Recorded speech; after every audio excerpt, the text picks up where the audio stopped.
Rebonjour, et donc effectivement pour cette séquence de l'Aéroforum, on va parler qualité.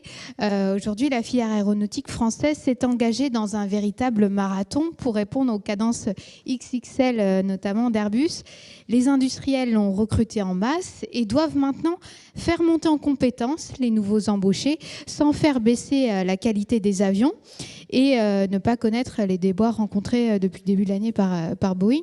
En France, des initiatives émergent pour accélérer la maturité industrielle et la résilience de la supply chain. Et pour en parler, j'ai à mes côtés trois invités. Nathalie Duquesne, directrice générale de Liebherr Aerospace Toulouse. Voilà, vous pouvez l'applaudir. Pascal Farella, directeur général délégué de Mecachrome. Et enfin, Thierry Quillet, délégué général adjoint du GIFAS. Alors, je me tourne d'abord vers vous, Thierry Quillet. Vous me disiez en préparant cet échange qu'il n'y a a priori pas de dégradation de la qualité récemment sur la supply chain, malgré la montée en cadence importante qui est demandée. Oui, alors effectivement, en réponse à cette question, on a mis en place des indicateurs au GIFAS qui consolident des indicateurs à la fois d'OTD, donc de performance en livraison, et de performance en qualité, donc en PPM. Sur la consolidation de toutes les supply chains d'Airbus, Airbus Hélico, d'ATR, de Safran, de Dassault et également de gros équipementiers. Et en fait, autant on voit de façon régulière depuis la crise Covid et la sortie de la crise Covid une baisse de l'OTD moyen de livraison, et ça c'est la préoccupation principale qui conduit à un autre sujet dont on va parler après, c'est quels sont les processus à mettre en place avec Aéro-Excellence. Donc on voit cette dégradation de l'OTD avec un palier actuellement. Par contre, concernant les PPM qualité, il y a bien des points spots de non-qualité qui sont traités au cas par cas, mais on ne voit pas de dérive qui est comme une pandémie de non-qualité. Donc c'est en ce sens que effectivement, j'ai plutôt une réponse rassurante. Maintenant, je ne vais pas avoir un discours de langue de bois en disant que tout va bien dans le meilleur des mondes et qu'il n'y a pas de problème de qualité. Il y en a, mais ils sont gérés. Voilà, je pense que les industriels à côté de moi vont en parler très certainement. Voilà. Oui, peut-être du côté de Mecachrome, vous me disiez, il y a peut-être de la sous-performance quand même un peu. Oui, effectivement, on a ressenti une sous-performance. Thierry le disait très bien, heureusement, il y a des murs qualité dans notre métier, dans nos entreprises, chez nos donneurs d'ordre. Donc les quelques défauts ont été immédiatement identifiés. Par contre, on l'a senti en interne. Donc effectivement, on sort d'une période Covid, on a perdu des effectifs, on a rembauché massivement et on a perdu des sachants. Dans cette perte, on s'est aperçu, et dans les analyses à travers nos murs qualité, on s'est aperçu que quelque part, des fois, on ne processait pas assez les étapes clés de nos productions. On faisait trop confiance au savoir de nos salariés. Et donc, il a fallu faire face à ça. Et ces analyses nous ont montré qu'en redécoupant en étapes élémentaires, en tâches élémentaires, on arrivait à faire face à ces légères dérives. Et effectivement, Thierry le disait, à réussir à exporter un taux de qualité qui restait convenable face aux sérieux défis qu'on a connus depuis 2 ans et qu'on va connaître dans les prochains mois. Alors, du côté de chez Liebherr Aerospace Toulouse, vous me disiez qu'en 10 ans, vous avez drastiquement divisé les défauts sur les pièces. Et pour vous, maintenant, la prochaine étape, c'est de détecter, voire de prévenir les problèmes de qualité. Comment on fait ça ? Alors oui, donc effectivement, on a fait de gros progrès. En 10 ans, on est passé de 5000 ppm à 500 ppm. Donc, ce qui est quand même vraiment un step hyper important. C'est les défauts par million de pièces. C'est les défauts par million de pièces, voilà. Et la non-qualité, c'est important pour la sécurité des vols aussi. C'est important pour la sécurité des vols, c'est important pour les coûts, parce que quelque chose qui n'est pas de la qualité, c'est forcément des coûts. Et quand on voit le ramp-up qui est attendu par Airbus, on se dit qu'on doit encore progresser. Et donc, on s'est fixé un nouvel objectif qui est d'atteindre moins de 100 ppm à horizon 2030 en tout cas pour les programmes à grand flux. Donc vous voyez quand même que là, les marges sont hautes, et plus on réduit, et plus c'est difficile, bien sûr, parce que les premiers efforts sont assez faciles, donc, et après ça devient plus compliqué. Alors pour passer de 5000 à 500, déjà, je peux vous dire comment on a fait. Parce que je pense que c'est intéressant que, voilà, si ça peut être utilisé par d'autres, hein, ça vaut vraiment la peine. La première étape, c'est la réaction, donc ça tout le monde le fait à peu près, et nous on a mis en place une méthode qui s'appelle le QRQC, donc à chaque fois j'ai du mal à me rappeler c'est pour ça que j'ai pris mes notes, hein, parce que j'ai du mal à rappeler l'acronyme, qui veut dire Quick Response Quality Control, et on a fait ça avec OPO. Et ce qui est bien avec cette méthode, c'est que ça met en place ce qu'on appelle un carré magique avec les 4 fonctions que sont les méthodes, la production, la qualité et le bureau d'études.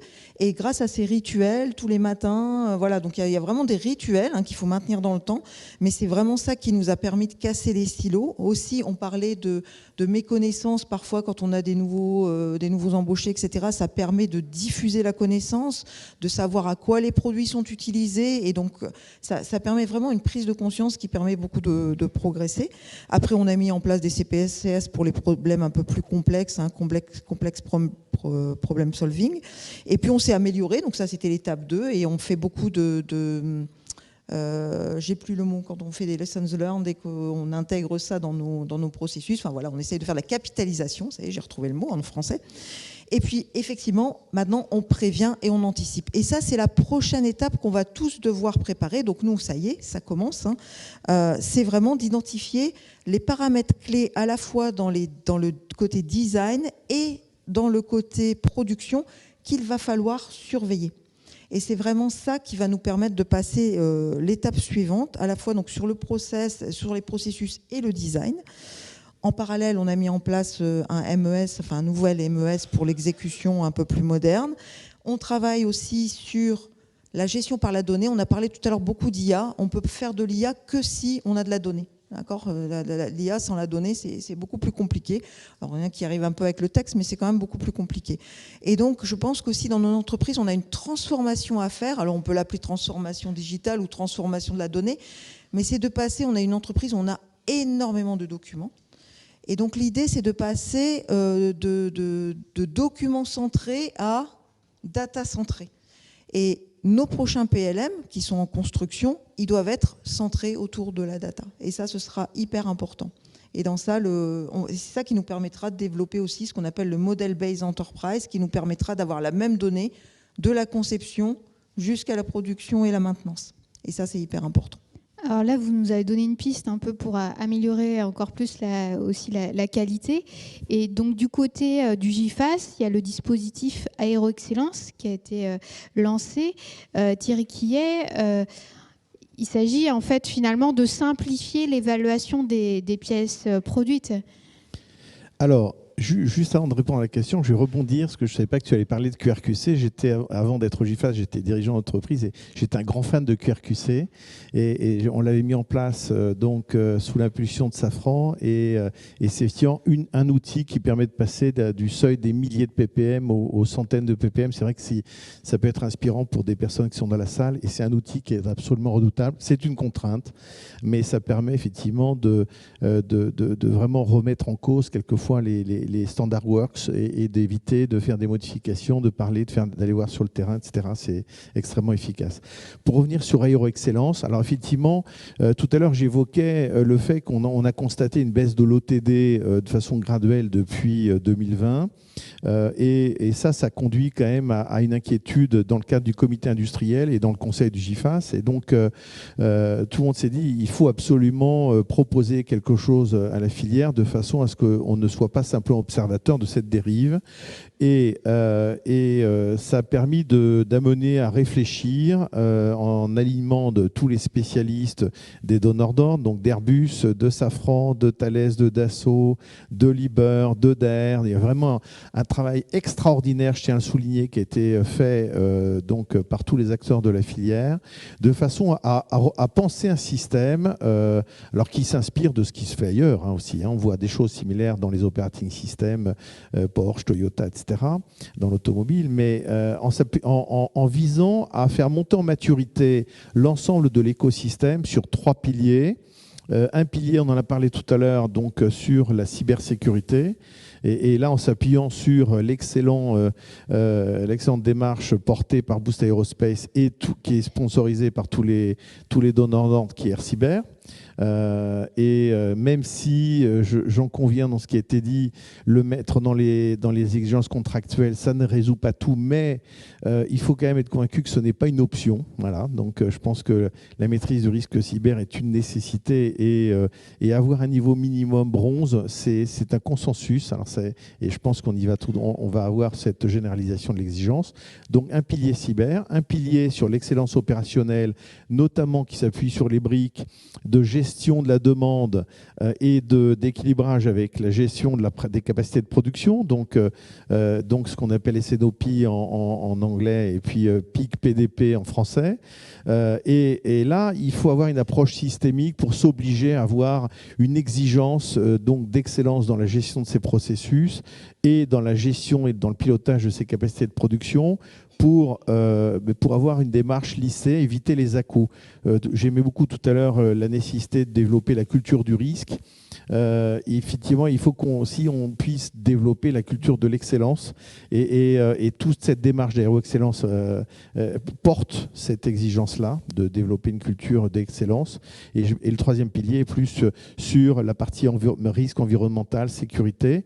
Donc sur ces trois piliers, il y a une démarche qui a été pensée, qui a fait l'objet de pilotes, sur des PME, sur des ETI, également sur des groupes. Donc Liber a fait partie des pilotes aussi, Mecachrome, on a des PME comme JPB, et on a pu valider ce processus. Il est porté vraiment à bout de bras par les donneurs d'ordre depuis 2 ans et demi. Il a été libéré en début d'année, donc après 6 pilotes, de façon à être déployé dans l'ensemble de la filière. Et en parallèle, on a travaillé avec nos amis allemands du BDLI, puis anglais d'ADS. Et là, il y a un consensus sur le fait que cette démarche-là, elle est maintenant soutenue par l'ensemble des supply chains. Donc ça devient un standard européen en termes d'évaluation. Et je vais conclure parce que je vois que je suis un petit peu long, mais ça a un avantage, c'est de parler un même langage. Donc c'est un caractère universel en termes de process et d'outils. Et comme c'est porté par tout le monde. Des fois, ils avaient 3 types d'évaluation. Ouais. Donc il y avait de l'IPCA, il y avait du One Safran. Et là, aujourd'hui, il y a un accord de tous les donneurs d'ordre et équipementiers de façon à valider les évaluations qui sont faites par des tiers. Donc Safran valide Airbus valide Dassault, etc. Voire même des équipementiers. Donc on encourage maintenant les équipementiers à avoir des évaluateurs qui, dans leur démarche d'évaluation, auront des évaluations qui seront reconnues par les donneurs d'ordre. Donc ça permet, en étant universel, de simplifier. Donc on réduit le nombre d'évaluations spécifiques. Et puis ça permet à tout le monde de contribuer et de mettre en avant, et je passe ce message, en ayant des assesseurs ou des évaluateurs qui sont de très bon niveau dans des entreprises, ETI ou PME, eh bien de les mettre en avant pour qu'ils soient reconnus dans leur expertise pour faire des évaluations chez d'autres entreprises. Donc il y a vraiment un système vertueux qui est reconnu par tout le monde, qui permettra une vraie simplification, on en parle souvent, en termes d'audit et de démarche d'évaluation. Voilà.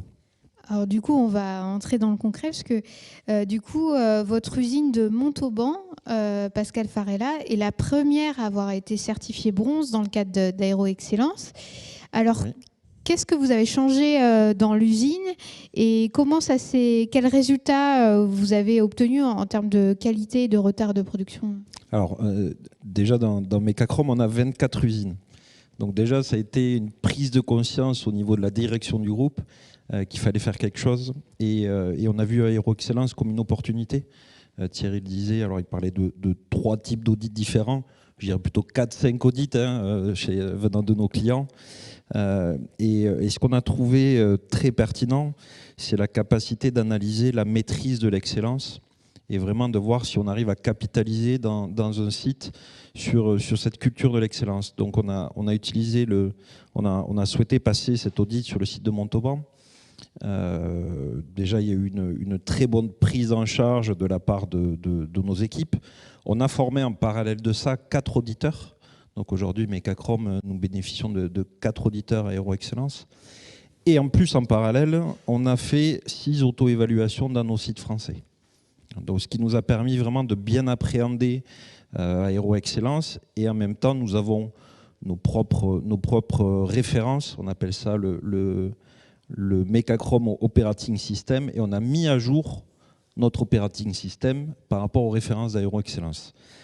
Qu'est-ce qu'on a changé sur notre site de Montauban? Déjà, la culture du risque. Dans Aéro-Excellence, ce qu'on découvre en fait dans la maturité, dans la culture de l'excellence, c'est que tout au long des étapes du produit, on arrive à comprendre tous les risques possibles, à y faire face et à arriver à ancrer dans nos process des méthodes, des outils, des mesures qui permettent d'être sûr qu'on puisse faire face à n'importe quel risque identifié. Donc ça démarre dès la phase d'industrialisation. On pourrait se dire que ça peut être plus lourd. En fait, on se rend compte que quand on absorbe ça dans nos équipes et dans notre quotidien, on arrive à rester tout aussi simple, voire des fois plus simple, parce que Aéro-Excellence nous guide vers vraiment la pure fonctionnalité et le rôle exact d'une tâche, et non pas se faire plaisir ou rajouter des cascades de contrôle pour rien. Donc dès la phase d'industrialisation, à chaque étape clé du process, on est revenu à décomposer, j'en parlais tout à l'heure sur la qualité, les étapes élémentaires et s'assurer qu'on maîtrisait le risque, et jusqu'à la maîtrise de nos risques fournisseurs. On en parlait tout à l'heure, on a vécu une remontée rapide, on a vécu de la sous-performance, tout ça, ça peut s'anticiper. Ça peut s'anticiper, y compris dans notre chaîne d'approvisionnement, en travaillant avec nos fournisseurs. Ensuite, on parlait tout à l'heure de traitement de QRQC, on a changé le traitement de l'écart. Aujourd'hui, on ne cherche pas à avoir des indicateurs qui nous disent si on fait 95% d'OTD, on ne cherche pas à avoir des indicateurs qui nous disent si on fait 5% de livraison en retard, on cherche à savoir au quotidien quelle pièce potentiellement pourrait être en retard. Et ça, c'est un changement fondamental dans le traitement de la performance. Donc tout au long de nos étapes clés, on a revu nos indicateurs pour être sûr qu'ils soient pertinents, qu'ils soient efficaces, qu'on ait des actions en face. Et puis le dernier point, je pense que c'est la capitalisation.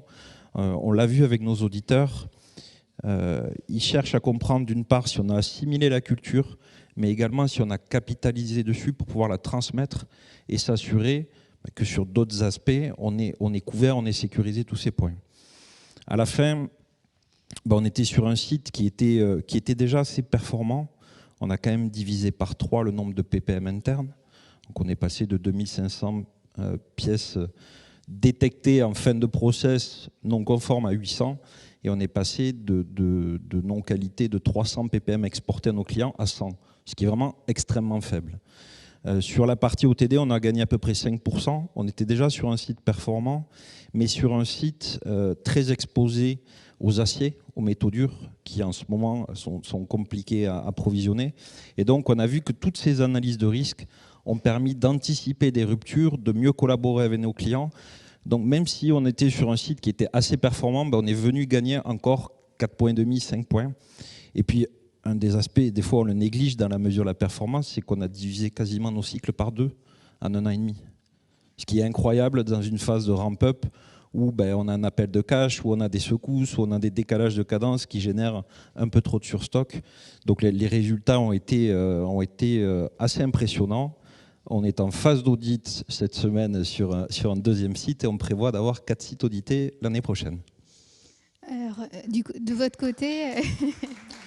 Et vous êtes les premiers certifiés bronze, je crois, de la filière. Et effectivement, on est les premiers. applaudir. Merci. Alors, du côté peut-être de Liber Aerospace, un mot sur Aéro-Excellence. Il y a beaucoup de choses qui ont été dites. Ce qui est bien avec Aéro-Excellence, c'est qu'effectivement, on peut s'auto-évaluer avant d'avoir les évaluations officielles. Et ça permet vraiment de dégager des actions, en fait. C'est ça qui est bien, c'est que ça permet vraiment de dégager des actions. On est très guidé, donc ça permet de dégager des actions et de pouvoir presque avoir le chemin pour s'améliorer quasiment immédiatement. Moi, ce que je voulais dire, ce qui est important, c'est qu'il y a cette reconnaissance importante de l'ensemble des écosystèmes là, qui sont en train de le reconnaître, parce que je sais qu'il y a certaines personnes qui ont peut-être connu il y a 10 ans le SCMH là, qui a été abandonné, hein, donc qui avait fait un peu de mal sur ce genre d'approche. Bon, voilà, on sent quand même qu'il y a un certain consensus autour de cette approche. Et ce que j'espère, c'est que ça conduira aussi les donneurs d'ordre à faire moins d'audits, parce que c'est quand même le but. Je veux dire, si on est à Aéro Excellence, bronze, voire gold un jour, c'est pour avoir moins d'audits. Donc ça, je pense que c'est important qu'on l'ait tous en tête. Après, je sais que parfois on est un peu réticent. Ce qu'il faut toujours se dire, c'est que ce genre d'approche, ça nous protège. Donc moi, je sais que je fais fort de ce message en interne. À chaque fois qu'on a comme ça des évaluations qui peuvent nous paraître encore quelque chose en plus, mais non en fait, parce que ça nous protège de tous les nouveaux entrants. Ça nous garantit notre performance, notre productivité, notre réduction de coûts. Donc tout ça, ça va dans le bon sens en fait et ça nous protège. Je pense que voilà, c'est le message que je voulais donner là-dessus.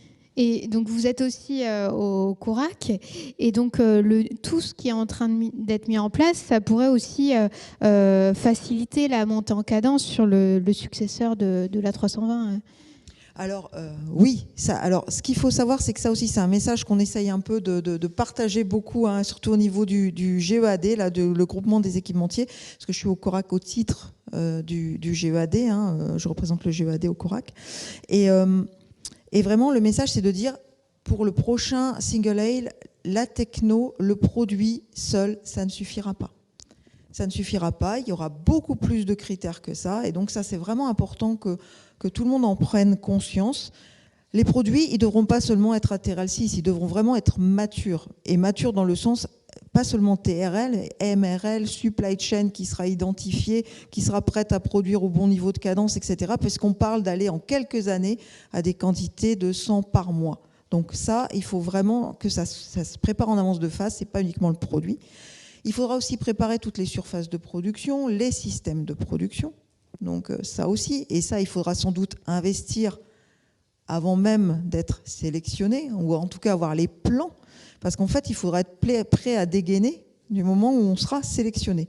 Donc en fait, il faut tout faire pour aider l'ensemble de la supply chain à être sélectionnable, ce qui ne veut pas dire sélectionné, mais en tout cas, il faut se donner toutes les chances d'être sélectionnable. Et pour ça, la qualité, ce sera vraiment aussi un critère. Et ça, on le sait aujourd'hui. Si on n'est pas capable de démontrer un bon niveau de qualité sur l'existant, forcément, on créera le doute chez l'avionneur, donc, ou chez le motoriste. Enfin, ça dépend par qui on est sélectionné. Mais en tout cas, on peut créer ce doute chez les donneurs d'ordre. Donc, c'est très important dès aujourd'hui de montrer qu'on est déjà capable de suivre ces ramp-up avec le bon niveau de qualité. Thierry Quillet, peut-être. Oui, je vais rebondir sur ce point parce que c'est assez remarquable pour appuyer ce que dit Nathalie, c'est qu'on travaille de concert avec la DGAC, effectivement, qui s'intéresse de façon très précise à la démarche Aéro-Excellence et à l'aptitude de l'écosystème à monter en maturité en termes de gestion de prévision, d'aptitude de monter en capacité de façon maîtrisée, de gestion des risques, qualité, etc.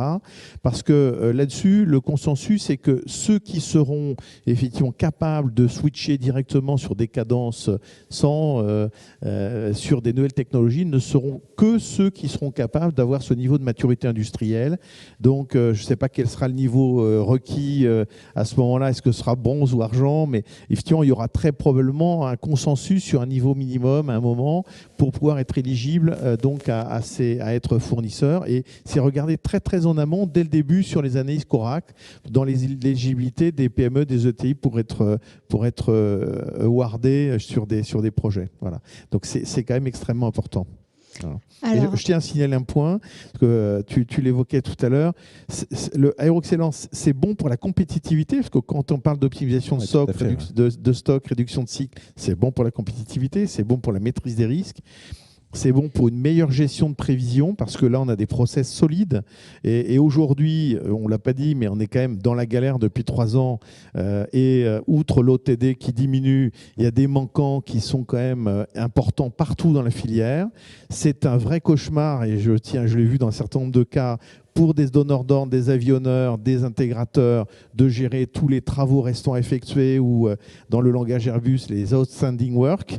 C'est un vrai cauchemar. Il y a des centaines de personnes, qualiticiens, logisticiens, opérations, qui sont là en plus pour s'assurer qu'on puisse finir dans de bonnes conditions l'assemblage des aéronefs. C'est un surcoût. Et donc, la mise en place de ces processus permettre d'être plus robuste, plus mature en excellence.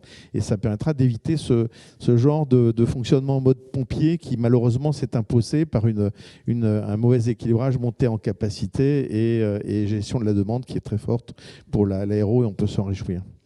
Alors, au-delà du coup de Aéro-Excellence, j'aimerais qu'on parle à présent de montée en compétences.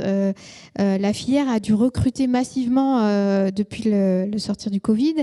Et comment garantir un haut niveau de compétences, Pascal Farella, aussi pour maintenir cette qualité? Alors, pour resituer le contexte sur Mecachrome, on a fait en 2023 une croissance de 100 millions d'euros organiques. Thierry, tu le sais, quand on fabrique de la pièce élémentaire, faire 100 millions de plus de pièces élémentaires, c'est assez extraordinaire. On a recruté par an à peu près 400 personnes. Et un peu comme le sujet d'Aéro-Excellence, on s'est posé au sein du comité exécutif et on a décidé de le prendre vraiment à bras-le-corps et de diffuser un état d'esprit. Donc, première source d'embauche chez nous, c'est l'alternance, 25%. Sur les nouveaux entrants, on est passé de 3% d'alternants par site à 10% en un an. On a fait ça entre 2022 et 2023, ce qui fait quand même 250 alternants par an, répartis sur 14 sites. C'est assez significatif. Et là, les alternants, d'une part, on a formé les tuteurs. On est vraiment venu positionner les tuteurs en mentoring, avec des entretiens réguliers et un feedback pour que l'alternant puisse comprendre où il se situe et ce qu'on attend de lui. Christian et moi et certains membres du COMEX, on accueille les alternants chaque année, on leur présente la stratégie, on les suit, on les rencontre sur les sites. Et ça permet d'avoir une culture. Ensuite, on a demandé à nos clients de venir de plus en plus dans nos sites présenter leurs produits et qu'on crée une vraie culture produit et jusqu'à identifier des secteurs dans nos usines dédiés à des produits clients pour faire monter tout le monde en maturité. Ça, le premier point, c'est les alternants. On travaille avec une 60aine d'écoles et on a appliqué les mêmes principes, c'est-à-dire on reçoit nos professeurs, les professeurs des élèves, on voit même les bulletins de notes des élèves et on les commente. C'est très familial comme esprit. Et on a échangé énormément avec les professeurs sur la capacité des élèves à être immédiatement impliqués et, j'allais dire, plug and play, c'est-à-dire efficaces immédiatement dans nos usines. Donc on est allé dispenser des cours. Si on prend l'université toulousaine, sur la partie bachelor, pendant 2 ans, on avait un tiers des cours qui étaient dispensés par des personnes de Mecachrome. Donc ça, c'est la partie alternance. Sur la partie demandeur d'emploi, on a énormément travaillé avec l'AFPI, l'AFPA, Pôle emploi. On avait déjà, respectivement, dans les sociétés historiques qui se sont regroupées dans Mecachrome, des centres de formation. Aujourd'hui, on a 3 centres de formation, Mecastudie. C'est une société qui est à part, qui nous appartient entièrement. On forme 2000 stagiaires par an. Et après, ce que me disait récemment Christian Corny, c'est que ces centres de formation internes aussi, ça vous permet de faire des piqûres de rappel. Exactement. En cas de besoin. J'y venais, c'est-à-dire à la fois on forme des nouveaux entrants et on repasse également ceux où on sent qu'il y a une partie d'acquis qui ne sont pas totalement maîtrisés. Donc bien évidemment, ça veut dire des entretiens et des évaluations régulières. Tout ça fait qu'aujourd'hui, en fait, on n'a pas spécifiquement de poste à pourvoir, si ce n'est un mode classique d'embauche régulière. Et on a réussi à faire face à ce challenge d'embaucher 400 personnes par an en France. Thierry, qui est sur ce challenge de la montée en cadence, de la montée en compétences? Je ne peux que souligner le fait qu'alors chacun, il y a beaucoup d'ETI de PME qui ont eu leurs propres options et solutions, mais la formation, c'est clé, effectivement, parce qu'on a eu quand même énormément de sorties de compétences depuis la crise Covid. On a énormément embauché, alors chez les donneurs d'ordre, chez les ETI. Alors, on est aujourd'hui dans une phase un petit peu palier dans ce que l'on regarde en recrutement actif, mais malheureusement, en fait, dès le début, on avait constaté qu'on ne pouvait pas avoir des personnes avec les mêmes niveaux de qualification. On nous a tout de suite alerté sur le fait qu'il allait falloir procéder à beaucoup plus de formation interne pour amener au bon niveau. Et quand on forme en interne, ça oblige aussi à avoir des standard works. On revient au point de départ, donc avec des référentiels de fiches de poste, donc avec des démarches qui traquent la conformité donc sur le respect de ces standard works. Donc, si tout est bien pris en compte, on arrive à quelque chose qui lui permet effectivement d'avoir une montée en maturité, sachant que globalement, quand même, c'est un aspect qui est aussi à coûter un peu la filière, parce que ça a généré une perte de compétitivité. Donc, il y a une learning curve qui est là, et donc on ne peut pas avoir le niveau de compétitivité, de performance comme si on avait des opérateurs déjà qualifiés au poste. Voilà. Donc c'est une attention particulière qui est encouragée et suivie à tous les niveaux. Et au-delà juste des compétences techniques, du coup, ces nouvelles recrues doivent aussi adopter une certaine culture d'entreprise, notamment en matière de sécurité. L'an dernier, Airbus avait inauguré un centre de promotion de la sécurité aérienne où les salariés peuvent découvrir les réponses de l'industrie aux différents crashs aériens. Nathalie Duquesne, comment vous déployez au sein de Liber Aerospace cette culture de la sécurité ? Alors, la sécurité des vols, c'est vraiment la priorité. Donc, on essaye vraiment de sensibiliser tout le monde, à quelque niveau que ce soit, que ce qu'ils font, ça peut effectivement entraîner quelque chose de grave sur un avion. Et c'est d'autant plus vrai sur la partie réparation d'ailleurs, qui est beaucoup moins aujourd'hui contrôlée, voilà, et qui ne passe pas par l'OI. À un moment donné, ne passe pas par le donneur d'ordre. Donc voilà, il y a ces parties-là, il faut vraiment surveiller. On a déployé, c'est sous la demande des autorités, le SMS, donc le système de management de la sécurité. Et donc on a mis la sécurité au centre de toutes nos activités. Et cette culture, je pense, dans l'aéronautique, c'est vraiment notre force. Alors, comme on a recruté beaucoup, et on a recruté des gens qui venaient d'autres secteurs, il a fallu beaucoup plus les sensibiliser. Parce qu'effectivement, quand on travaille dans un service de chirurgie, on se rend beaucoup plus vite compte d'une action qui est pas la bonne. Quand on travaille dans les avions, on ne le voit peut-être pas immédiatement. Donc, il a vraiment fallu sensibiliser, beaucoup former, beaucoup reformer aussi, parce qu'effectivement, après un certain temps, il peut y avoir une dérive et des espèces de pratiques qui se mettent en place. Les gens oublient au bout d'un moment quelles sont les bonnes pratiques et jugent que certaines opérations sont par exemple pas essentielles. On dit ok, mais pourquoi?